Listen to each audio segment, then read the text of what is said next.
Trident Wargaming. Build it, paint it, play it.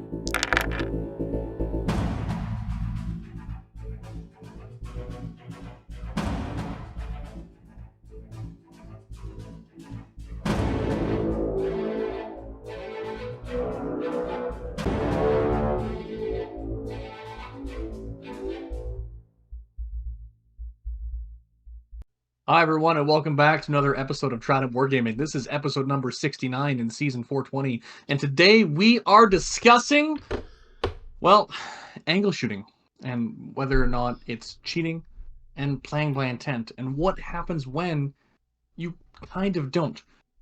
Join with me on the podcast today is Trident's exclusives, Andy Monty. Hey guys.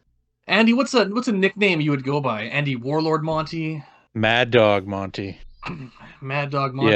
Yeah. There it is. Also joined with me together with Andy is Trident famous Scott. Wow. What sort of nickname would you go with, Scott? Family friendly ones, I guess only, eh? I think Scotty B is pretty much it, isn't it? Scotty B! I get that a lot, so. Yeah. All right. Well, we're actually going to start off by playing a bit of a game. And actually, I would like the audience to play with us. We're going to play a word association game. So what's going to happen here is I'm going to list off a word, and then we're going to kick either Andy or Scott out for a couple of minutes. They're going to come back in. The other person is going to guess the word. Like, sort of, for example, if we kick Andy out and we're playing with Scott, and the word was Pedro Cantor, Scott would have to come up with the very first word that comes to mind. Scotty would pick Pedro Pascal. Pedro Pascal. We'll do 5 words. We're going to record them. Andy's going to come back in, or perhaps Scott will come back in, and then he's going to try to match up. He's going to try to pick the words that he thinks Scott would pick. And as the audience, you get to play along. You get to see if you would have picked the same words. So I guess I'd like to ask either Scotty or Andy here, which one of you would like to leave for a moment? I'll go. Okay.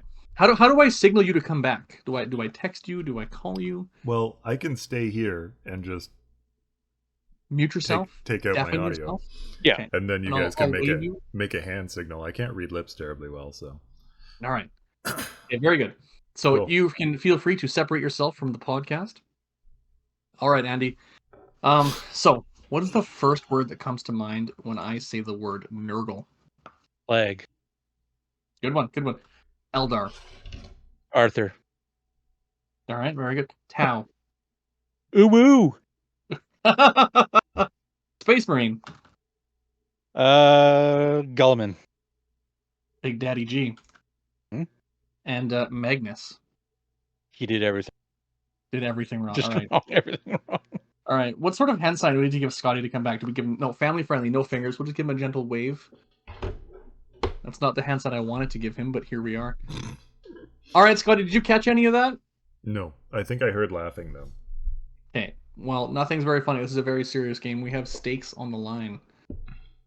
So you're kind of playing 2 games in one. Number one, you have to kind of guess what you think Andy will say, but also, you don't want to go too far away from what your first initial thought is. So what word comes to mind when I say the word Nurgle? Taco Bell. Well, we're not talking about the destroyer of toilets. We're talking about the plague god, my friend. All right. It was wrong. The correct answer was plague. Oh. Plague. I only get one guess, eh? Jeez. All right. What word comes to mind when you say... I still would have gone Taco Bell. It's fine. What word comes to mind when you hear the word Eldar? Rage. Survey says incorrect. Andy's first word was Arthur. Oh. Yeah. I mean, they're kind of synonyms. If you're talking about a raging love of your friends, then yes. Yeah. All right, third word. Yeah, What totally. comes to mind when you hear the word Tau? Weenie. That's not correct. Actually, the word that came to mind when you heard the word Tau was...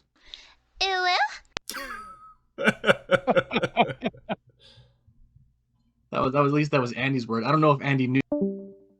Oh, That's we we what he had a gets. We knew disconnect. what that word was before we used that. I was messing around with the soundboard and I broke it. I hope that our podcast is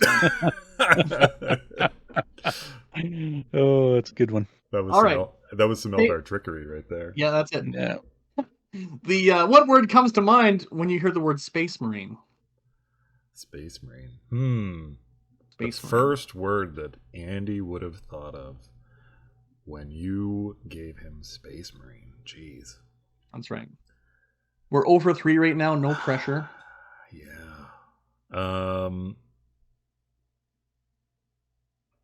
His first thought would have been Magnus. No, his first thought was Gulliman. All right, now final word. What is the first word that comes to mind when you hear the word Magnus? No, it's serious. That one's on there. Raised. Yeah. Perhaps just right. That was very close. Andy said did everything right. Are both of you in agreement that Magnus did nothing wrong? You know, I kind of split the vote a little. I think Magnus did plenty wrong, but I think that there were a lot of other people who did more wrong. So I wonder why we dwell on Magnus. That's kind of my thoughts. Andy, in one word or less, did Magnus do everything right?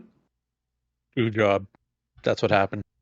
All He right. got screwed. So, but The yeah, spin doctors came out, wrecked everything. yeah, those wolf boys messed him up. Russ You know, did way more wrong than Magnus did. I'll tell you that much. That's fair. We're going to talk about it a little bit later in the episode when we get to one of our further on topics, but this was the type of game you could have come and played if you were at the Trident Social. We had a lot of trivia. There was this green beverage floating around that made the trivia a bit more fun. And some people won a lot of prizes with the chance to win perhaps even millions. Yeah. I know at least a couple people won some stuff off them scratch tickets. So, well, there it is. Good fun time.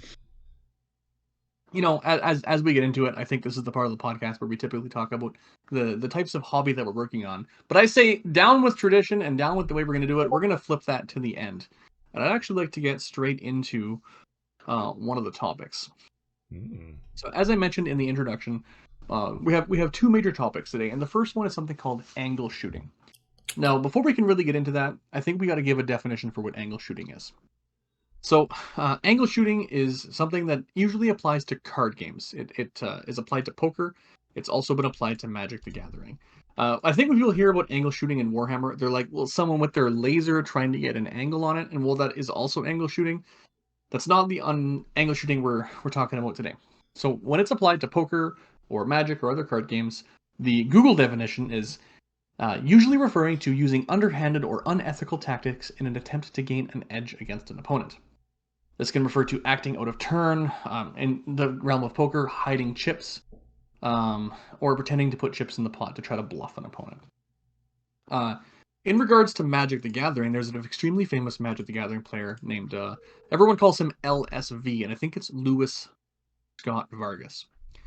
And he did something at it was on stream at a pro tour a few years ago, where he was playing a game, and he bluffed. Someone went to go like attack him, and he reached over to this other like stack where they had extra cards, like tokens, like you can summon one in, as if he was about to play a card that summons that token.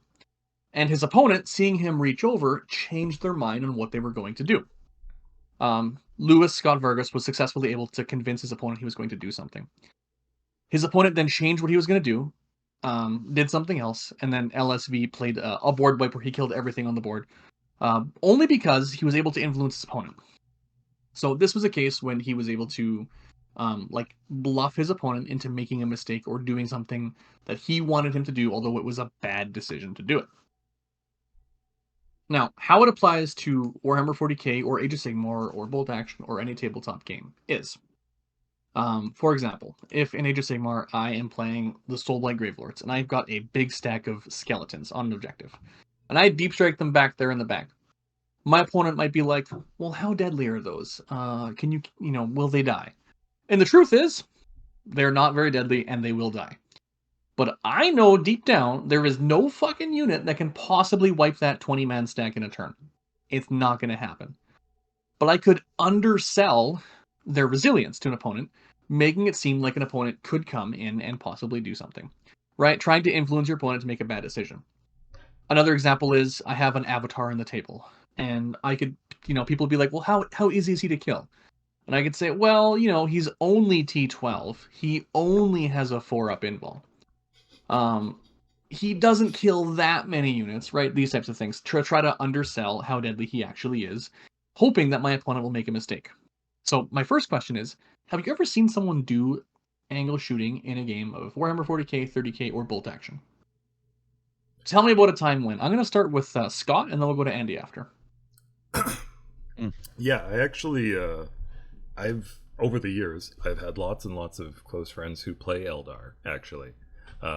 So yeah, it's been a pretty common thing in a lot of games that I've had to play. No, I'm kidding. I mean, I'm partially kidding, but no, I think the funny part about this is that this episode feels to me like a sequel. It's a bit of a sequel to our Get It, Got It, Gotcha podcast that we did. I think back in might have even been the spring, Arthur, you and I when we did that. Because I feel like the two, they're different things, but they do have some overlap, right? In tabletop gaming, gotchas, as we talked about, do feel like they're definitely not something that's illegal, generally, but they bring feel bad moments to the game that are generally considered to be poor form. And in tabletop gaming, a lot of angle shooting would just by definition be gotchas, where you're trying to influence someone to do a certain thing and then you activate your trap card and whatever. But to move beyond gotchas as angle shooting, there are other ways that you could do it, and that's what you're saying right there is things where you're kind of trying to psychologically push your opponent in one direction or another. I mean, if you want to think about it from a non-40k perspective, if you have a bag of pepperoni sticks, they're the most delicious thing ever, and you're hanging out with your friends, you tell your friends that they wouldn't like these fucking suck, you'd hate them. Right? Yeah. Because you want them all for yourself. That's it. Yeah. So these Wraithguard, they're fucking terrible. You can absolutely shoot them and pick them up. Yeah. They're just garbage. Yeah. And that's what I mean, where you kind of cross a little bit into sometimes it'd be gotcha territory. But it's I think in general, in my experience, when you're playing with your buds, you probably aren't dealing terribly much with this, just because you probably know each other fairly well.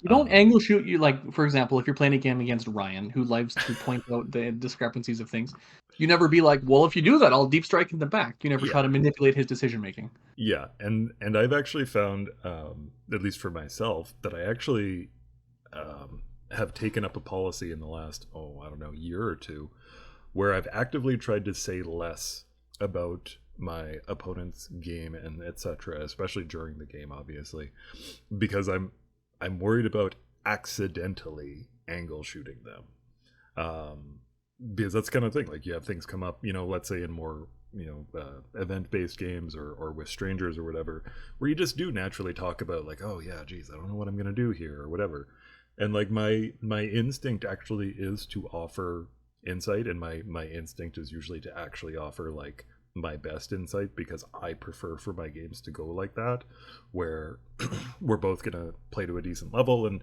do our best and whatever, because that's just how I like to play. But I also feel bad if I tell someone, listen, this is objectively the better thing that's going to work out for you, and then maybe the dice don't roll out or something else gets missed, and suddenly it actually is a bad situation for them, and I feel like I've led them into a trap. So I've actually tried to move away from it, because you can accidentally angle shoot somebody in that particular way. I do think that it is fair to, especially if an opponent has a predilection for a specific type of game, or I don't want to say a weakness, but they have certain mannerisms, to consider that when you're playing. If you're playing a tournament, there's prizes on the line, somebody has tendencies, then you gotta, I think it's even smart to play to that. But like outright deception does feel like it kind of crosses the line. Well, what about when it's not outright deception, but when you're really trying to just uh, influence your opponent's decision making? Is that a bad thing? Does it have a place in wargaming? Is it Yeah. the secret tactic that's separating the top 8 from the top 4, or is it just outright blatant cheating? Well, like you said, like Well- the term itself comes from card games, and especially like in some of the simpler but highly popular card games like poker and such. Bluffing and misdirection is not just allowed but also encouraged. It's an integral part of the game. Angle shooting is also present in those games, and it is discouraged or outright banned. But trying to measure, engage, and misdirect your opponent is allowed. Now, again, like I said, the conversion to tabletop is not clean. It's not a clear conversion over to it, because again, in at least in 40k and AOS, I know the idea of gotchas is a thing we try to avoid, or at least discourage. So the way in which you could legally angle shoot is naturally going to be more limited. And that's kind of the conversation we're having here, is where do you draw the line? And I know it's fair to ask that question. For me, I guess what I'm going to say then is, I think that planning your movements and your decisions in a game around what you know about how your opponent plays or makes their decisions is absolutely fair and even smart. But I think that trying to misdirect them with comments and whatever, for me, is crossing a line. I'm not saying it's like the type of thing that if I was a TO I'm going to try to ban somebody for or penalize them, but I would consider it to be a poor sportsmanship to do so.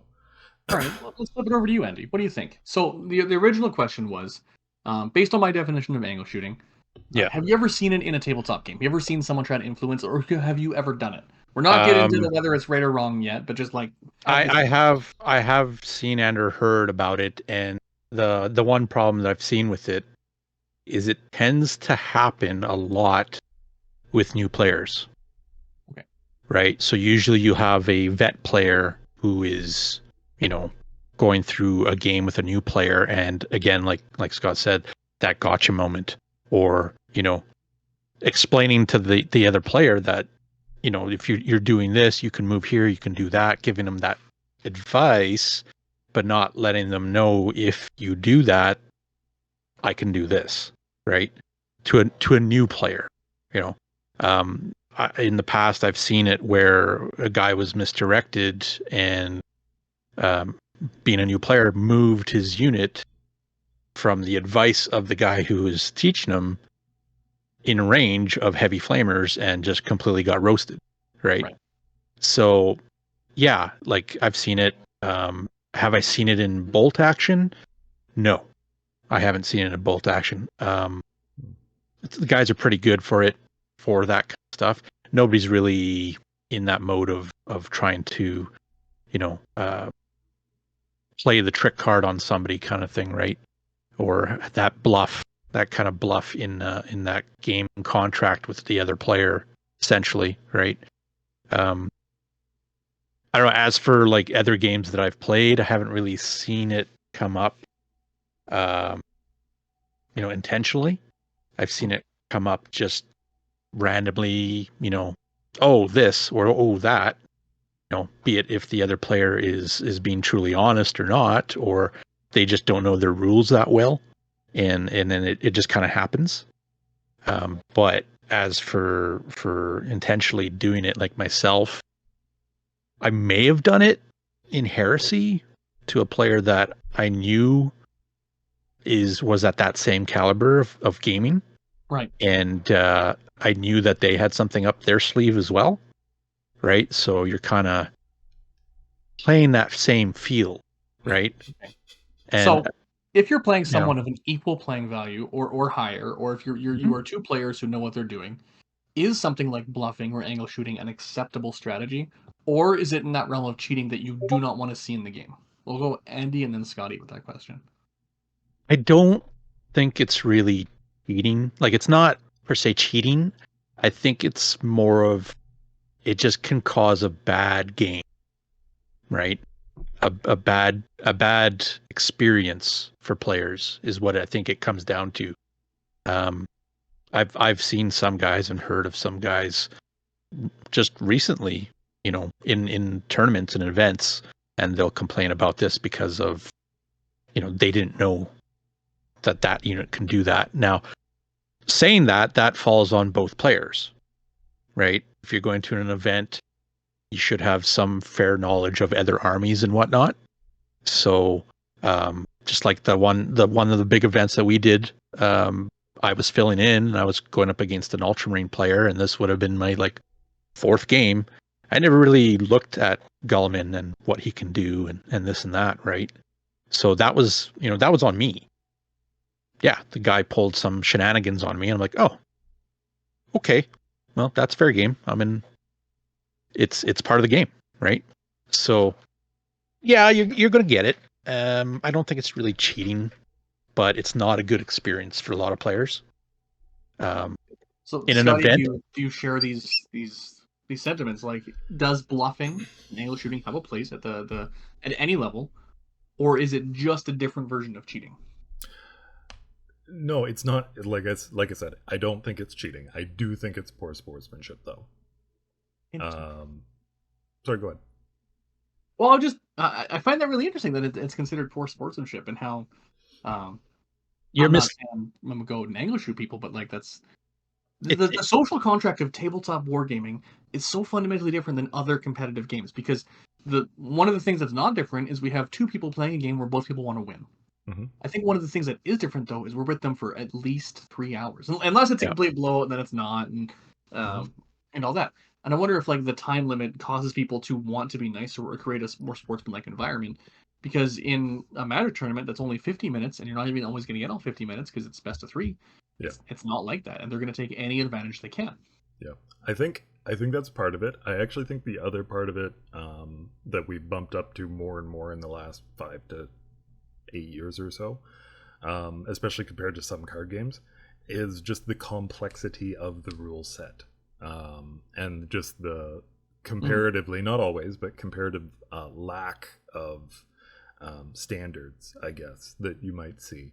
And I know that is not to say that there aren't very complex card games. I'm not saying that. I know that there are, but I do think that in general, when it comes to AoS 40k, things like that, both between just how deep the core rules are and then just an insane huge amount of ink spilled over factions and stuff like that and battle tomes and whatnot, there's a general community feel that there just is very, very few people within a community are going to know all the rules well enough to really be not be vulnerable to getting angle shot by a lack of rules knowledge. And so unless you're that guy playing 3 games of TTS a night. Yeah, and I think that and you said you did phrase it very specifically, at any level of competition. Okay, well, maybe the guys who are going to play top table at LVO, you can expect, hey, you guys should know your rules, realistic, and you do. Let's be honest, they're going to know their rules. So is it okay then? Is it okay at any top table? Again, I honestly think it's okay. I don't think that it should be penalized unless somebody's there are cases where somebody would lie about a rule. You're being a dick. In that case, it gets a little bit more difficult. I, at least in tournaments that I've run, have actively sought to discourage that type of thing. If you straight up lie to a person when they ask you something, then that's different. But if you're being just misdirective, if you're being just kind of coy, again, I don't think it's great sportsmanship, because I think that it has the potential to create some really negative feelings that don't have to be there. But yeah, no, I mean, it's not cheating. So, and I would like to point out that, with there being a fair bit of exposure from recorded tournaments, recorded events, streamed games and stuff, we do know that many of the best players in the world are actually very good about avoiding this type of thing.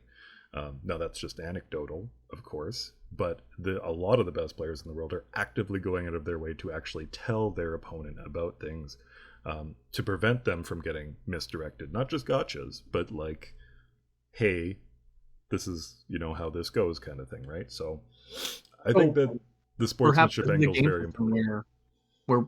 where we don't need angle shooting or bluffing or like an unexpected edge. Maybe this is a true gentleman's game.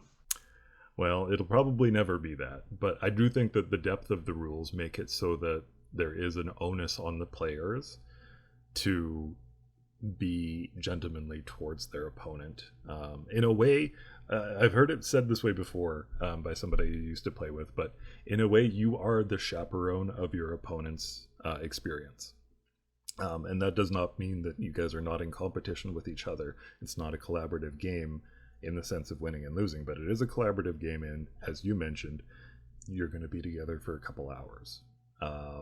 Even if you are there playing, like, let's say in an event or something with prizes on the line, everybody wants to have a good time. And if we are expecting that people who are going to lose, because you are going to lose games, are going to be gracious about it, then we can also expect that winners are gracious about winning. And in doing that, we're going to encourage both a wider and better community. Again, though, I gotta say, with angle shooting, and especially compared to the gotchas that I mentioned earlier, I think gotchas are more likely to be a rules infraction than angle shooting is. Not to say that gotchas are always or even often cheating, but there are times where I've seen that situations have been made where I'm like, this is fundamentally cheating that you're doing this. Whereas angle shooting rarely is. It's just poor form. Okay. I have a what-if scenario for you. Sure. So we can take angle shooting as a definition of not to trying to manipulate your opponent, but trying to do anything that'll possibly gain you an edge over an opponent. So maybe we are game 3 into a tournament, and this is, when the Chaos to Tzeentch Flamers were so fucking busted that everyone wanted non-stop of them. Now, at that time, most of Demons came into reserve. Is it angle shooting to, during deployment, be like, yeah, okay, well, here's my stuff on the board and everything else in reserve, and then not have your models on the table? They're fucking hidden in your case, 7 tables away, in your car, in your apartment. Is it angle shooting to never have those out, never mention them, never remind someone? Andy, you're up first. Well, if you're in a tournament, most times you and your opponent are bringing or could be exchanging lists. Right. So I have now access to lists of what you have, right? So, but I found a lot of time that it doesn't happen, right? In a lot of games that I've never, or players have never really taken my list and looked at it. But for me personally, what's that? Are they scared they're going to find an extra Viper or something like that? I don't know. Something like that. Maybe 2 extra units. I don't know. But not having them on the board to me is like, well, where's the rest of your army? Like, why don't you have it somewhere on the board, right? All right. So now you're playing, and they say things like, "Oh man, please don't table me. I really don't want to lose. Please don't table me. I need to get some points here." Again, their stuff's nowhere near you. Sorry, it's an event. It's a tournament. I'm not playing to win at all costs, but each and every one of these, in my opinion, each and every one of these games that we play friendly, casually, narratively, competitively or not, there's going to be some small degree of competitiveness, right? So the winner and a loser. Right? Unless we're just going home being like, we had fun.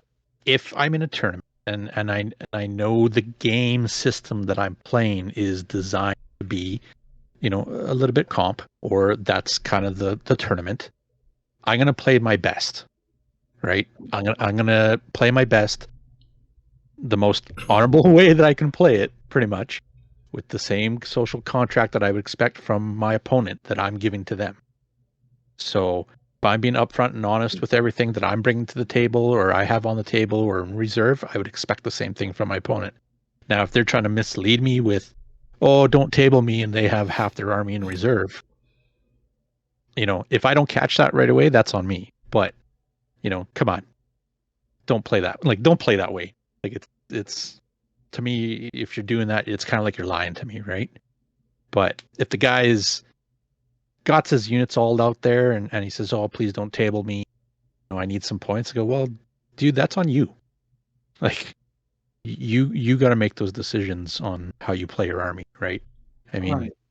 I played one game of 9th and beat Bill, and What can I say? Best general ever. But Yeah.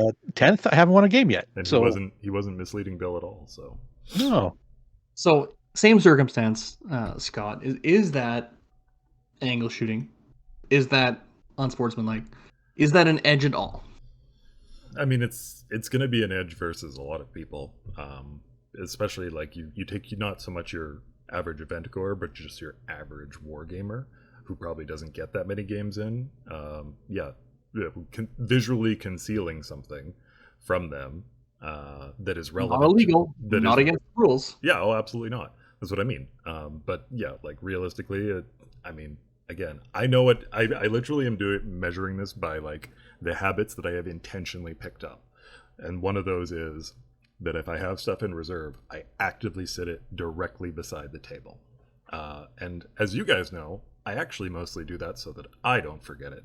But well, also, we've never let you down the one time you forgot your reserves on turn 3. Yeah. But like realistically, it's just good form, right?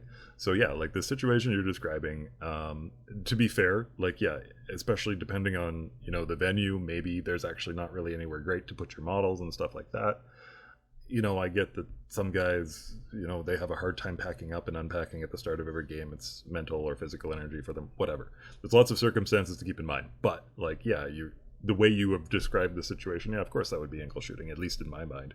And yeah, so would, like you mentioned, somebody actively going out of the way to kind of suggest that you guys don't doctor the score, I guess, but like actively play in a way which would adjust the score. I would actually, that I would think is actually almost worse. If you're at an event, you don't just have a competitive, like the competitive integrity of the event is not just to your opponent to, you know, play fairly and whatever. It's actually to everybody, because I mean, some events you might have more than one person who is undefeated, and then scores may come in as a tiebreaker. Likewise, you know, maybe some prizing down the line matters, things like that. For competitive integrity, I feel like everybody in event should just play their best. Again, we've all we've all been in games where we got clapped. It sucks. I don't like playing games like that, but like Whole tournaments. But if you're in an event, for the integrity of the whole thing, everybody should be putting forward their best foot and not messing around with scores. If I'm going to lose, my opponent's scoring more than 70 points, I'm conceding so they only score 70, and you can't convince me otherwise. I have heard stories of folks like outright doctoring scores. I'm joking for any that is cheating. So you know, but yeah, no, I think both of those are excellent examples. So just on a side note, same kind of the topic of having your reserves on the side or in your case or whatever. One thing I got to say with like Heresy is I've gotten so used to having my units that I've had on reserve on the side and letting my opponent know this is what's in reserve. Sure. Because you would have to roll for them to come in, right? Yep. So, you know, telling my opponent, like I'm always trying to tell my opponent what I'm doing, what I have, what's what, you know, what can do what, yep, you know, that kind of thing, right? So for me, having me actually doing that to an opponent with reserves, it's never happened. It's because it's always physically there and showing, right? But you know, ways around that obviously is right off the bat. Usually, guys might be talking about each other's armies, but I mean, right off the bat, ask for that army list if you're in a tournament. And you know, just again, ask them what do you have in reserve, so right off the bat. I have a question that I'm going to lob at Arthur here, which kind of goes back a little bit to the start of this topic that has got me thinking about now, or that you both have, Arthur. So, with all of this in mind, has BCP negatively impacted the game in at least one way then, and that is around that whole exchange of lists thing? Because the move to, that's the thing, it's like in the old days, I guess, yeah, everybody had printed lists, and some places actually, we've been to events that still require them, and usually I know I do, and a lot of guys I know kind of guffaw about it, but Andy's right. A lot of times people don't spend very much time looking at the list of their opponent, whereas back in the day, you probably had it sitting beside your army. But the fact that you now do a lot of stuff on your phone, you're probably keeping score on your phone, you're checking messages and stuff, that means you're not looking at their list. Which, you know, you're not required to, but as you guys mentioned, that's kind of one of those things that could tip off this kind of behavior. It's like, oh, yeah, I'm looking at your list again. You have 18 Tzeentch Flamers, like you said. Even if they're not on the table, I have your list here reminding me of that. Whereas with BCP and that the usage of digital list submission, that's less likely to come up. So it's a really good question. And, there's actually more to that question than you mentioned, just off the top of your head, because of like whether or not BCP's list submission, and I would add points, make for like a worse game. Yeah, I don't know. One of the really downsides of prior to BCP is that sometimes people just didn't bring a list, or they would just have it on their battle scribe on their phone, and there was no standardization. Now, there still isn't a standardization, and some tournaments that do have a standardization, like you must have your list in a certain format. The format is fucking stupid. Like, it is not conducive, it is not easy to write in, and it's not always that much easier to read either. And to an extent, having this access to our phones where we have the scoring, but also your group chats, and maybe your Bay is texting you, and maybe you're on Grindr or whatever else. I wonder if it does take away from looking at the opponent's list, and we don't have that paper in front of us to double check this and this and this and this. Yeah. So yes, but on that same topic, one of the things I don't like about BCP is the publication of scores. One other aspect of angle shooting, and I've seen it many times during the BCP era, and even before it, was people purposely adjusting how many points they got to like submarine over unwanted matchups or get into other matchups. And like I know that I have joked about submarining in the past, but I wonder if the way in which we rank matches is based on like the battle points is also bad, because maybe it should always just be randomized and truly randomized, so that there is no consideration to like, well, I'm not going to get 100 points, I'm only going to get 96 because I don't want to play the other 100-point losers. What if everything was just randomized all the time? I mean, that's an option, and I know some folks do go with that, or at least randomized within pods. I know Sean Ford and Nemesis run their events like that. I prefer WinPath settings, and I feel like they partially do solve that. That is also actually the GW recommended means of ranking and pairing. So the tiebreaker isn't how many battle points you have, it's the win ratio of the people that you have beat. Right. So if you beat your first two matches were absolute seal clubbings, and those guys go on to lose every single match, it's not worth as much as if you beat the second ranked player in the tournament. And there's, I mean, like, we could easily do a whole podcast just talking about or at least I could. I don't know how many people would listen to it, but there'd be a few stats nerds and me, and we'd have a great time. But one thing I will say for it that is relevant to this, it is still possible for people, especially if you're particularly mathematically gifted, to at a glance get a pretty good idea of how scores are going, to try to game the system. But most people will struggle to actually look at the rankings, and especially after 3 or 4 rounds, like if you're in a longer event, will have a hard time picking out exactly how people are going to fall on the score or in the rankings, and therefore it's a whole other level. Yeah, it would be a lot more troublesome. Flip side, it's also fun to do that. At the same time, as much as I hate it, it's really fun after you finish your game to hang out with your buddies and be like, oh, I think you're going to be up against this. Oh, fuck, I hope I don't play Andy. That guy's such a wanker. There's a social side to it, right?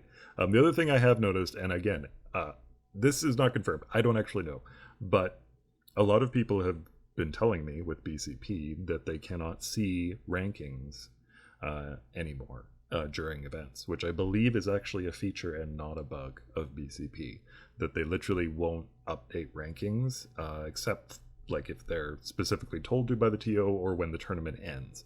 Now, if you go online and you go to the actual web page, you will be able to, but the app won't show it to you. Now, again, with victory points, it actually probably doesn't matter, especially in a 2 or 3 rounder, because you're literally able to just add 2 numbers together to know where you and other people are at. And I agree, Arthur, I don't like that either, because I do think it encourages people who are interested in submarining to do so. which I would consider, by the way. I would consider that, yeah, a form of angle shooting. Again, not illegal, but unsporting. But yeah, maybe there are some technical innovations coming from BCP and whatever. And I'm not trying to drag BCP, of course. We all love them, and their app is amazing. I think they can make a better app. That app, yes. is like... Oh, the app's bad. Sorry, what BCP does, the services they provide, I like. Yeah, the app actually sucks. Yeah, but that's kind of been going that way for a while. We should make our own app with hookers and blow. We should absolutely not. The last thing I need is more things to do. Somebody tell Bill Scotty's making an app. Yeah, they'll be like, oh, okay, I can see it now. Hey guys, we're gonna be interested in maybe doing our own app. Does anybody in Trident have like experience with coding and networking and stuff? Hey Scott, you know a guy. Yeah, great. This actually really goes really well into our next topic, and I want to get into that. Before that, I want to take a quick advertising break. Trident Wargaming has this wonderful new sponsorship with Monument Hobbies. And we have a partner link. It's going to be in our description below. And if you have not tried out the Monument Pro Acryl paints, they are... Let's try that again. The Pro Acryl paints.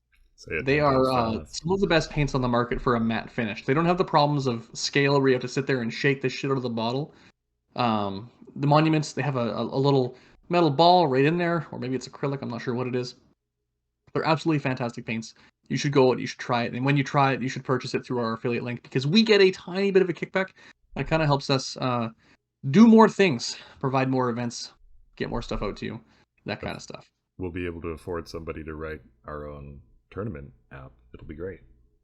We can have the TWC. We can. TWC for everyone. Now, second topic of the day, which kind of leads into really nice. The second topic, of course, was playing by intent. Over the last 2 years in the Warhammer I've been playing, one of the things that's really come out at like all levels of competitive play, I think it started at the top and it's trickled its way down, is players doing something that they call playing by intent. And I think a good definition of it is people actively vocalizing the thing they're trying to do. As it was mentioned earlier on in the podcast, Warhammer is a tricky game in that I have to understand a concept, you have to understand a concept, and I have to understand your understanding of the concept to make sure it's correct, so nobody gets butthurt when this Necron Immortal blob moves 30 inches and blows your shit up. Yeah. Okay. That has happened. It's true. And so players will actively try to share as much open information as they can so people can make the optimal decision at any given time. Do you think that's a good definition of it? Sharing as much information as possible so players can make the best decision?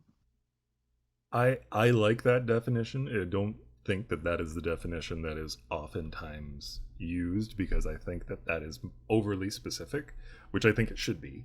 I think a lot of times when I hear or read about play by intent, it's very much just a casual make sure you are vocalizing everything you do to your opponent, or usually vocalize everything you can do to your opponent, and actively engaging them in your turn and stuff. And I think that people still like the problem with it's. I mean, I guess it's true of angle shooting and gotchas and whatever too.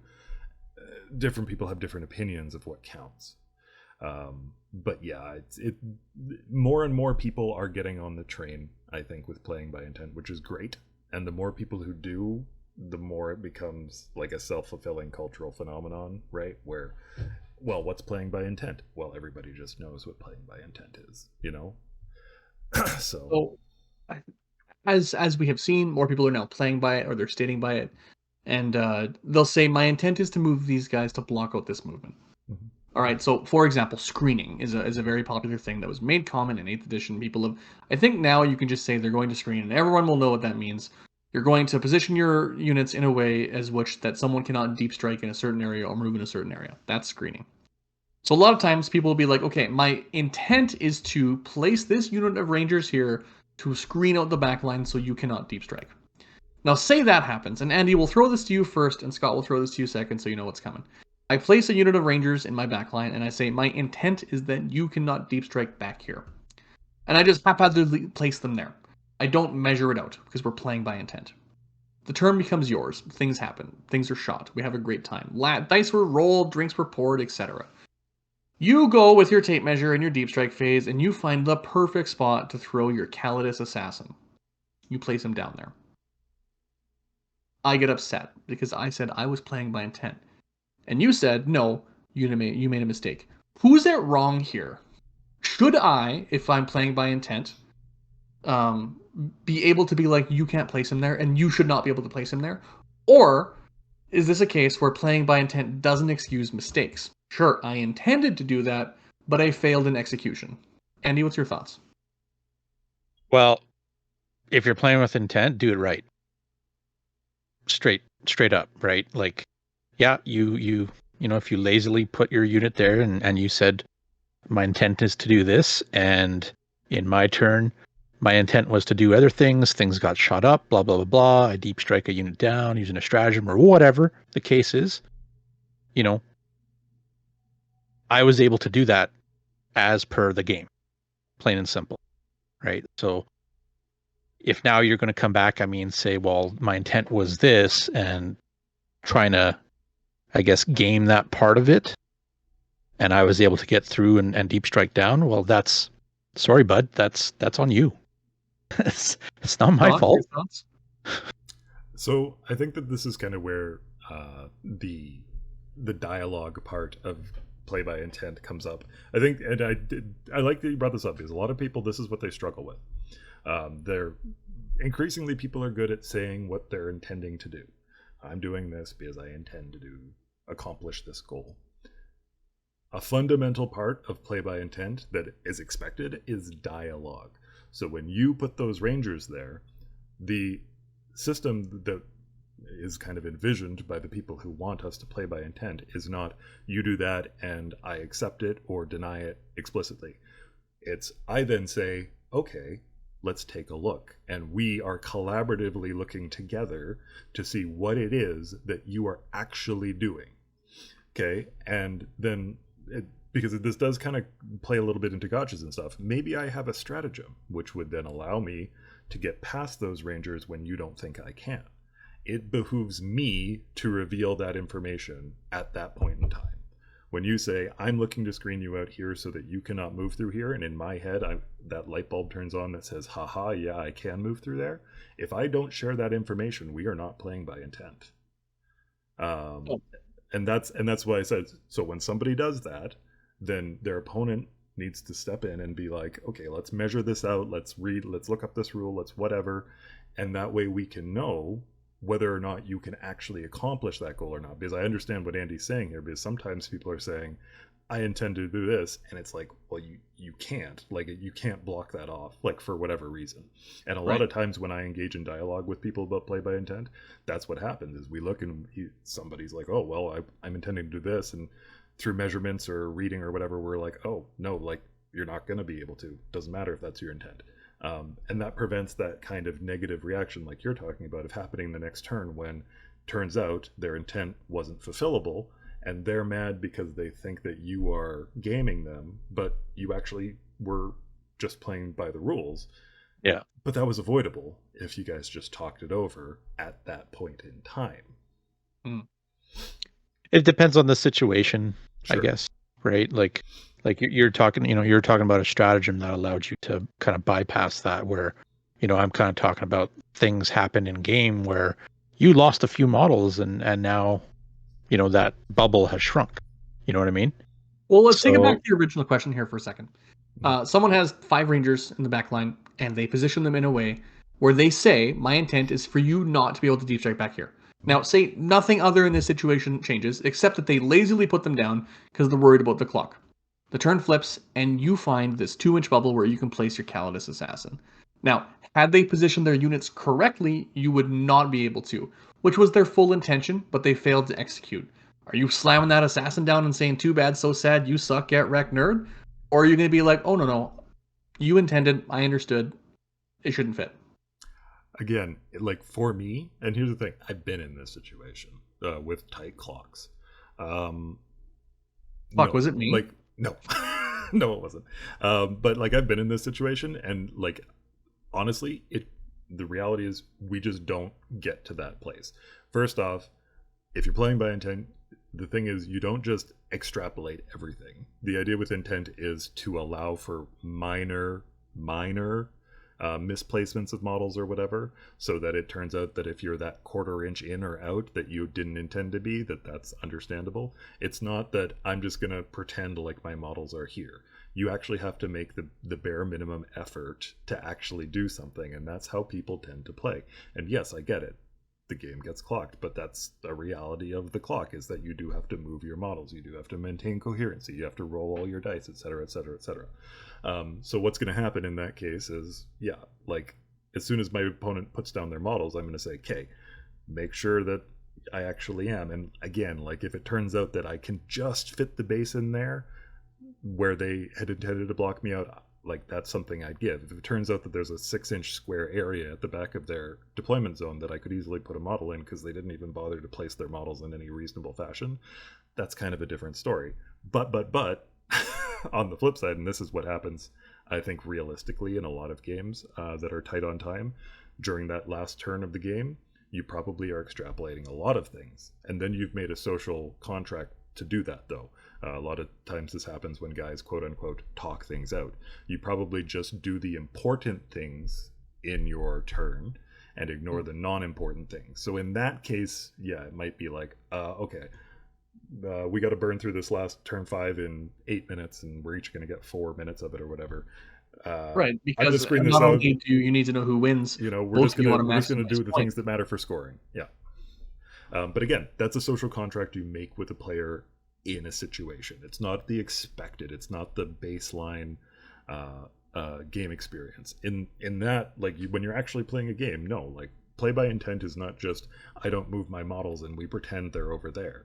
No, it's you put them there, and like sometimes the terrain's a little janky, or sometimes you were a quarter inch over and you walked into Overwatch range and you didn't mean to, but you said, hey, I want to stop 24.5 inches away from you. I don't want to accidentally walk into this. And then you don't make bones about it. But you do still measure your stuff. It's just sometimes you're, off by a quarter inch. As tournament organizers, and I mean, Andy, with your bolt action and heresy experience, Scotty as the backbone of our Warhammer 40k organizing, do we need a rule set for play by intent? I have seen tournaments in the past, especially competitive oriented tournaments like that WTC tournament that we went to. Well, we as in Trident, really we as in you, who had it in their definition that you will play by intent. Mm-hmm. Do we need a rule set to enforce play by intent? Should play by intent be enforced at all levels of tournament play to avoid gotchas? Yes. Should it be in the tournament pack? Or is it just up to players to I mean, having it stated in your players pack is great. Is everybody going to follow it? Well, if it's in the players pack and it's a rule, probably not, because that can lead to other things too, right? Like you can have guys who are now misleading by using that, saying that opponent wasn't playing with intent and cause angle shoot the players pack. And angle shoot the players pack now instead, right? Yeah. And I guarantee you, there's people that would do that. Have I encountered people that have done that? I've had it done to me in one of my own events with one of my own rules that I came up with. Were you playing against Ryan? No, it wasn't even 40k. That's Ryan, right, people. I said it wasn't 40k. Okay, he plays other games. He plays Horus Heresy. What's that stupid other version of Warhammer 40k Heresy that you guys are all playing? Age of Sigmar? Badab? Badab. The one with the elves and stuff? Like Andy makes a good point where it's like the issue with like the more intensely you codify soft mechanics that are not like mathematically based, like the core rules of the game per se, the more you try to codify them, the more you're inviting the dreaded rules lawyer to try to weaponize it against you. Now, I have a very basic personal code that I roll with, which is that you probably just don't need to argue with the TO. The thing about it is, at the end of the day, they do tend to wield ultimate power at their events. I can understand people making their case, but if you're actually trying to weaponize stuff against the TO, that's just dumb. They're just going to check you, or at least they should, because like you're just being a dink. But realistically, this is where I actually think that where the codification should be done is more actually just in the sportsmanship area of players packs, of pre-game talk or pre-tournament talks, things like that, where you make it explicitly clear to players, listen, we are expecting everyone here to play with a certain level of social awareness, of grace, and of competitive integrity. And that means that you're not going to try to weaponize soft mechanics like playing by intent and angle shooting and stuff against your opponents, certainly against the people judging the events and things like that. That's actually where we need to do it, because that is where it gets very hard for players to make an argument against you then. It's just like, listen, the judgment here is that we're going to ask 10 people if you're being unreasonable right now, and if they agree, then you're being unreasonable. Like, it's just that simple. We expect a certain level of maturity. But yeah, I do think the final question with this and angle shooting in general is, if this is our expectations, and it would fall under a sportsmanship category, if we find someone that is hitting someone with a gotcha, they deliberately misrepresent something. Maybe they angle shoot, but it goes over that socially acceptable social contract line. Maybe they take advantage of someone playing by intent, and they're the dick that throws something in the back line despite the previous agreement. And someone complains. Mm-hmm. Is this a yellow card situation? Can you issue a yellow card as an organizer? Could you? If you went and the ramifications of that, is this something that should be done? Should we pursue this level of enforcement and this level of player accountability to create an overall better system where everyone has a better event experience? Or is it completely unnecessary and no one needs to venture down that road because we can trust the players to be the best? Yes. At least in my opinion, yeah, it should be enforceable. Again, when it comes to things like angle shooting or weaponization of the wording and stuff, it's hard to codify it directly as saying, first infraction, you get a yellow card, because what is and isn't an infraction, it's not always cut and dry. But I think that's, you can put it into a player pack, and perhaps we should. I do think it should be enforceable. I do think it should be cardable, and it should be in the pack that say, listen, if behavior is judged to be against the spirit of our event, we are at our discretion to card you. And obviously cards can stack up just like usual. And yeah, we should, because more than even terrain or missions or the number of people in an event, the number one thing that affects players' enjoyment at events is the guys they're playing against. It's actually the most important thing. You could have a beautiful event with the most delightful food and free drinks and amazing tables and et cetera, et cetera, et cetera. And if everyone you played against was an asshole, you're never going back. You're not wrong. Okay. And vice versa. If you had a great time, you're probably going back no matter what. Yeah. So yeah, no, we absolutely should encourage people to play as gentlemanly as possible. Certainly, I understand it's a competitive game. I do feel strongly that people should play the game by the rules, play to win, etc. But yeah, no, anything that is judged, not hard rules, but judged to be unsporting, yeah, it's something that we should absolutely be carding. Yeah, and it's like playing Elden. If somebody's getting complained against or deliberately doing things deliberately, that's one thing, right? Mm-hmm. if they're getting caught doing it, you know what I mean? They're going to get nailed, card or even an ejection or whatever, right? And of course that's up to the TOs and all that stuff for sure. Yep. But what I've noticed is it's been pretty good in the last, 5-10 years or so. Yep. With players and how they're playing with each other, and even the social contract has come up quite a fair bit. I just talked to it actually this morning with my friend Hal in Star Wars Shatterpoint.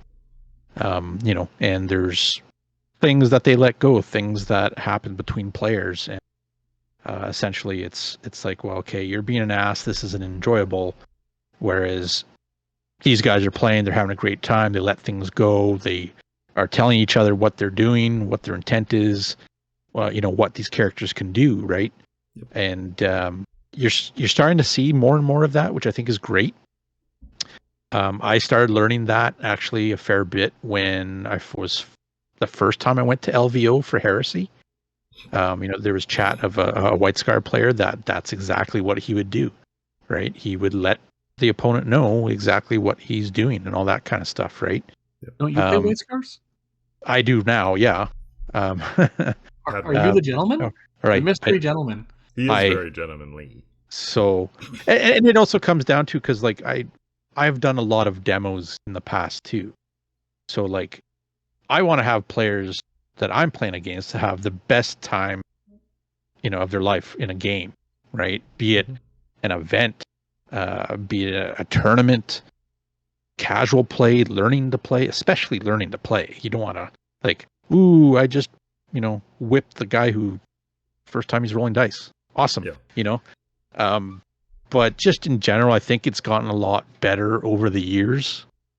Being in the gaming scene for over 25 years, if not more, of course. It's getting better and better. I do think that even the tournament scene is getting fairly better at it too. Yep. And it was all about the generalship of the players, right? Yep. So, and then that's what it was. There's guys who are just hardcore guys who knew the game. They knew their rules. They know how to play the game. They know what's what. And sometimes those things come up, gotcha moments or this or that. But usually that's just on a generalship level of who's the better general, right? But when it comes to deliberately or purposely, doing something like that where it's going to cause a player to be like, well, screw this, I'm not having fun, like throw the game, like Scott said earlier, that's not fair to anybody else in an event either, so in general, I don't see it as much myself. You guys might see it a little bit more because you do a lot more tournaments than I do for 40k AOS. Bolt action scene, you rarely see it. It's a completely different group. Like, they're 40 plus guys who are just laid back, having their diet pop, trying to just have some fun rolling dice with World War II, right? So yeah, just in general, it's an interesting topic because it's out there, and I'm glad I don't see it that much myself. So that's kind of where I'm at. As we close this topic, I'm gonna close it before we get into the last bit of what's on our table and what's coming up off our table. I'll close with what I start all my tournaments with, is that you should try to play every event with a spirit of grace. Play every spirit game with a spirit of grace. Be the best player that you can, because at the end of the game, no one's gonna remember who won that tournament 2 weeks from now other than you, but they will remember how you acted. So that's a good spirit to be in. Absolutely. But I think we kind of covered that topic. We may have beat the horse to death. So just a quick round table. What's on your guys' table? Scotty, what are you painting? What are you building? What are you reading? Why is it Necrons and not AdMac?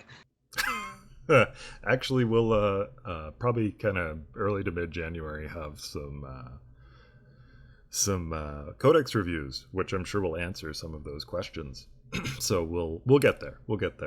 Right now, what is on my table is Necrons. Partially just because I just bought some, though. Actually, there's Marines in there too, because I got some Ballistus Dreadnoughts to work on now.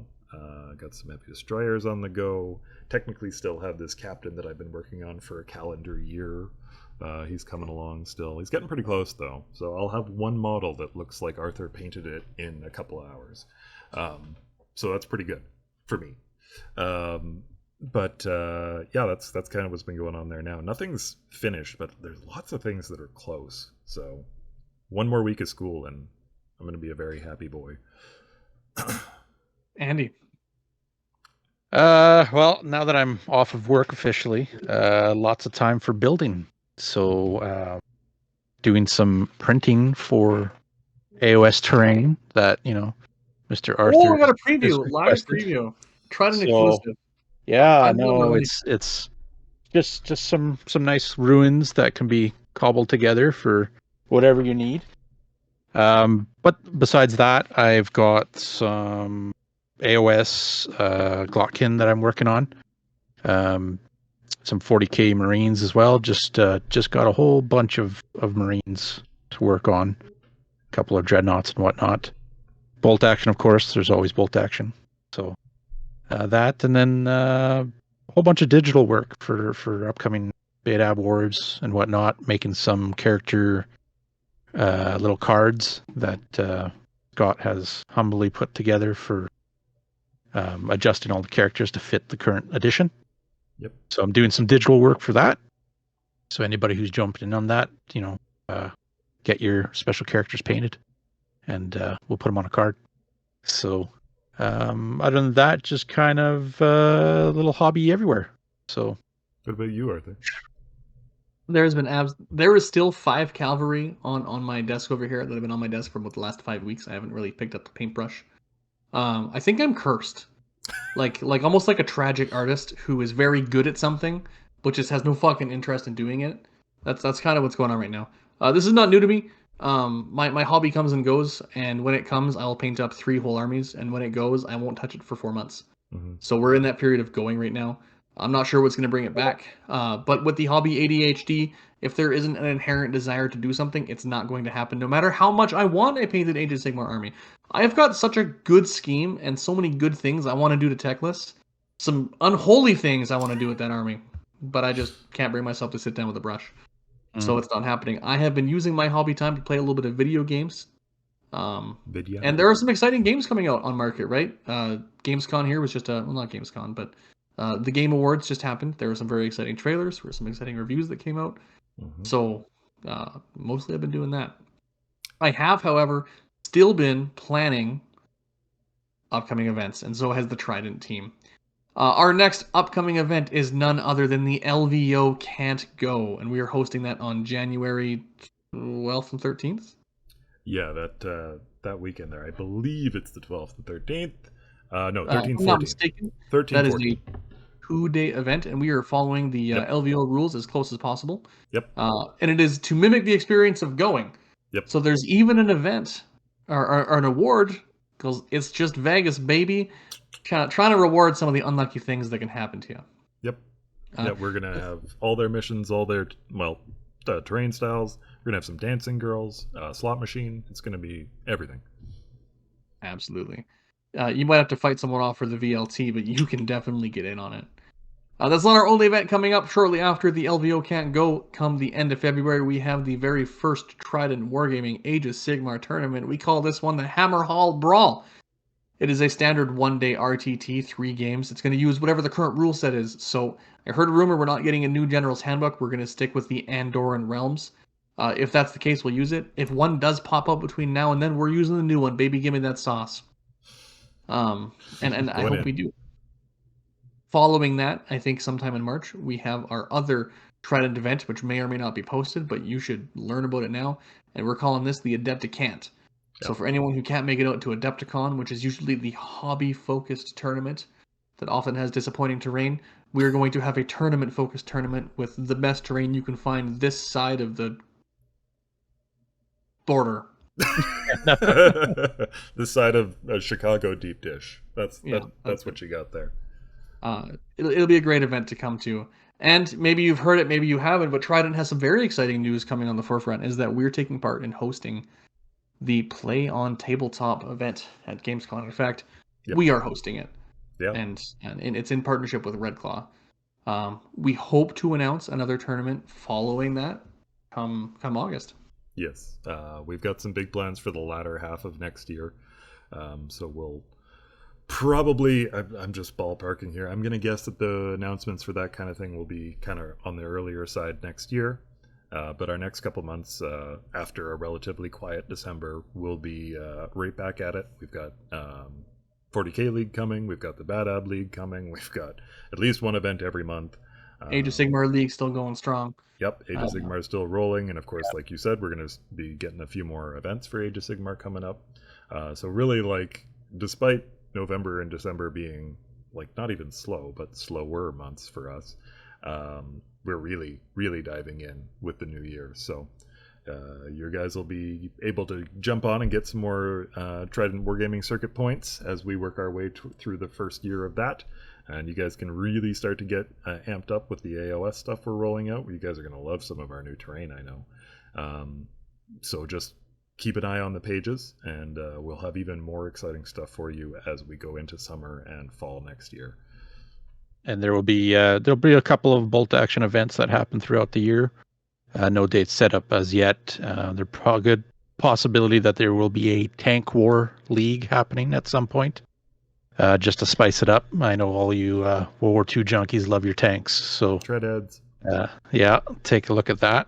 Hit me up. Let me know if you're interested. In the meantime, if you were trying to find space to get your in, feel free to come out to your Thursday night Trident Warhammer community night or War Game community night. It's every Thursday. It's at the Fraternal Order of Eagles over in St. Albert, where you can hang out with Scotty, where you can hang out with Billy, where you can hang out with Andy, and where you can sometimes see me if you book an appointment to do so when you buy me a beer. All right. And don't forget to check out our Patreon. Thanks to Frederick, Dustin, Chris, Tyler, and Ed for supporting us. As always, coffee for the boys. Mainly a beer for Scott. Thanks for all that. We need Scott to get 3 beers in before turn 3, otherwise the rest of us don't have a fucking chance. He's got to forget those reserves. That's why I put those reserves on the table, man. If we have earned your subscription today on YouTube, on Podbean, or anywhere else it's been there, please give that a sub. Please give us a like. Please give us a follow. And I'd love to hear your thoughts in the comments on YouTube. Do you think angle cheating is cheating or not? And do you find space for playing by intent? Or is it dumb? You just intend to win, and let's get rid of that dumb shit. As always, thank you so much for listening to the Trident Wargaming podcast. We would be nothing without our listeners and our viewers and our community. You guys are everything. Have a great night. Peace and love, everybody. Hey, guys. Did you plug the Patreon? We need to plug the Patreon.